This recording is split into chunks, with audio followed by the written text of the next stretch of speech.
As the Prime Minister mentioned, Europe is a key market for Canadian trade diversification. Joining me now is the President of the European Parliament, Roberta Metsola. Hello, President Metsola. Pleasure to welcome you to our studio here. Thank you for making the time. Thank you for having me. I wanted to start off on something that a lot of Canadians are thinking about right now because of the trade war we are engaged in with the United States and sort of the new fiscal policy involving tariffs with the U.S. We are very concretely, and the federal government has expressed this on numerous occasions, looking to diversify.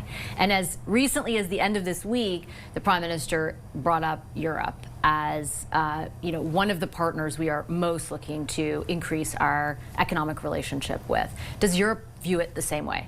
Absolutely. I'm here in the context of the G7 Speaker Summit, and if there's one thing that has dominated our discussion is precisely where are your friends and who are your allies? In a time when the world seems to be on fire, you need those friends and allies. And Canada is that country that has always been our partner, looking back onto trade, how we've converged over Ukraine, how common our values are, how we give the same opportunities, how we have the same outlook. And going forward, I'm sure we just need to deepen that. And all the conversations we've had with our Canadian counterparts, we've listened to Prime Minister Carney in terms of really looking at Europe as our partner. It's very much mutual. When it comes to, in particular, the trade aspect of that relationship, we have a free trade agreement that governs, it's not 100% in place necessarily everywhere, Almost. but it almost is. And it governs the vast majority of the trade between your continent and our country. Is there room to grow outside of that or even within that? Or is there kind of a ceiling already? Because I think the conversation here is like, how much more can we export somewhere else? Is there really the possibility that that be the case with Europe? Well, we will always look for further partnerships. I mean, if we look at last year alone, I mean, together our GDP is 1/5 of globally, and we had just in 2024 76 billion euro worth of trade in goods. Looking at the trade agreement, almost 98% of tariff lines are at zero, and we've always been extremely clear that this is a win for Canada, a win for the European Union, and a global win. This summer, we signed a comprehensive defense and security strategy, which will bring forward also an understanding, first of all, that the European Union, also in the context of what is going on in Ukraine, has had to increase its defense spending, has met and will meet its obligations, but we need partners to do that. And that's where with Canada, we can actually see that going deeper. And I have a number of questions for you about Ukraine and Canada and Europe's role in that situation. I did just want to follow up, though, when you defense is certainly one area, defense and security. I think that there's a lot of Canadians also who in the past few weeks have heard and seen the Prime Minister visit Europe and some of his ministers, including our energy minister, and talk about the possibility of sending, I know we have talked about renewable energy, and there are agreements in place between some countries in Europe and Europe more widely and Canada, but conventional energy as well. And I'm wondering, we hear a couple of different things in this country from our politicians. There either is or there isn't a customer in Europe. In your view, is there a customer in Europe for Canada's conventional energy exports? Yes. If you see how we have pivoted over the last years, we found ourselves, when Russia invaded Ukraine, that we were completely, to a certain extent, reliant on a very unreliable partner for gas and oil.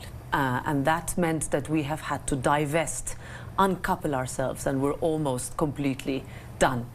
To do that, we need to find alternative sources. We've, of course, doubled down on our climate ambitions and our renewables, but that's not enough. And where do we go? Where do we look? And we have to look across the Atlantic, and the discussions are absolutely in that direction.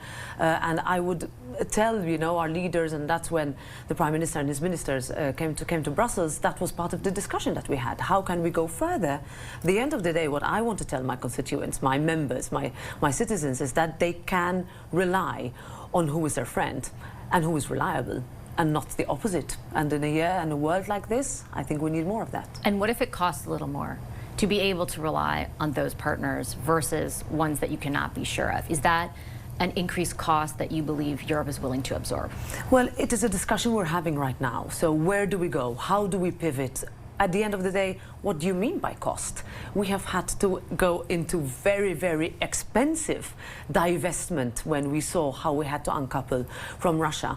we also have other, perhaps more unreliable partners in which we are importing fossil fuels because we need to keep our energy bills low for our citizens to continue to pay their very, very high bills when they're worried about that, and they need comfort. So I would say that any negotiation, and that's why we talk about joint partnerships, we don't only talk about defense, we don't talk about security, we talk about strategic autonomy, which also means that we need reliable and predictable sources of supply. And Canada comes into the mix, and that's where we can evaluate how we go forward, what kind of contracts, what kind of deals.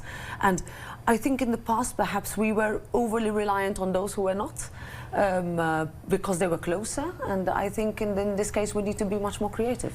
I do want to zero in on Ukraine in particular because, I mean, there has been a lot that happened since 2022, but even in the last month, so many ups and downs in the conversation about the prospect of a ceasefire or discussions occurring. From where you sit, what is your assessment of the prospect of a ceasefire at this moment in time? Well, first of all, I want to start by thanking Canada. I mean, Canada has stood by Ukraine in not underestimating Ukraine's resolve and the Ukrainians to fight for their country. We tend to forget that many years into a war. We can't, because it's in our neighborhood. And we also need to continue to thank those countries that stood by us in ensuring, reminding our citizens that Ukraine's security is about all of Europe's security. Ukraine's freedom is about all of Europe's freedom. What we've seen over the past weeks gives us cause for, I can't use the word hope, but perhaps cautious optimism into hoping in a way for an outcome that will bring about peace. But the word peace is also bandied about a lot. What do we mean by peace? We mean a peace with dignity, a peace with liberty, a peace with territorial integrity and sovereignty, a peace where Ukrainians can really start to live their life on their territory without fear. And that has meant, first of all, that Europe has had to up its defense expenditure. 2, grant security guarantees, in other words, a post-war scenario. 3, rebuilding Ukraine. Every day, Russia is bombing Ukrainian buildings, Ukrainian towns and cities, killing Ukrainian civilians. How are we going to make sure that what Russia has done, Russia is made to pay? This is all discussions that are constantly on the table. We're discussing further sanctions. We're discussing how to go even further into seeing that a war machine that continues to feed also with partners that are not our allies of Ukrainian lives is finally put to an end. We're going to work, we will talk, but we also need to put our money where our mouth is. And that means that we've had to put all our resources and make sure that we don't only help in terms of politics and diplomacy, but also militarily and with humanitarian aid. I've just got a few seconds left, and it's on that last point that I want to ask my final question. The coalition of the willing, Canada, European countries, are very actively talking about security guarantees and what that means. Does Europe expect Canada to put boots on the ground to help aid enforce those security guarantees if the moment were to arise? Well, we're definitely talking about how we're going to increase and ensure that there's a backstop to ensure security. And for us, that also means that Ukraine must become a member of the European Union. And that's where we can contribute also, not only within the context of NATO, where we would rely on all the partners to help, but also in the context of making sure that with regards to defense and with regards to peace, we're all in this together. And I'm sure that that is not going to go away, and we're not going to go weaker in our resolve towards that. I'll leave it on that note. Speaker Metsola, thank you so much. A pleasure. Thank you.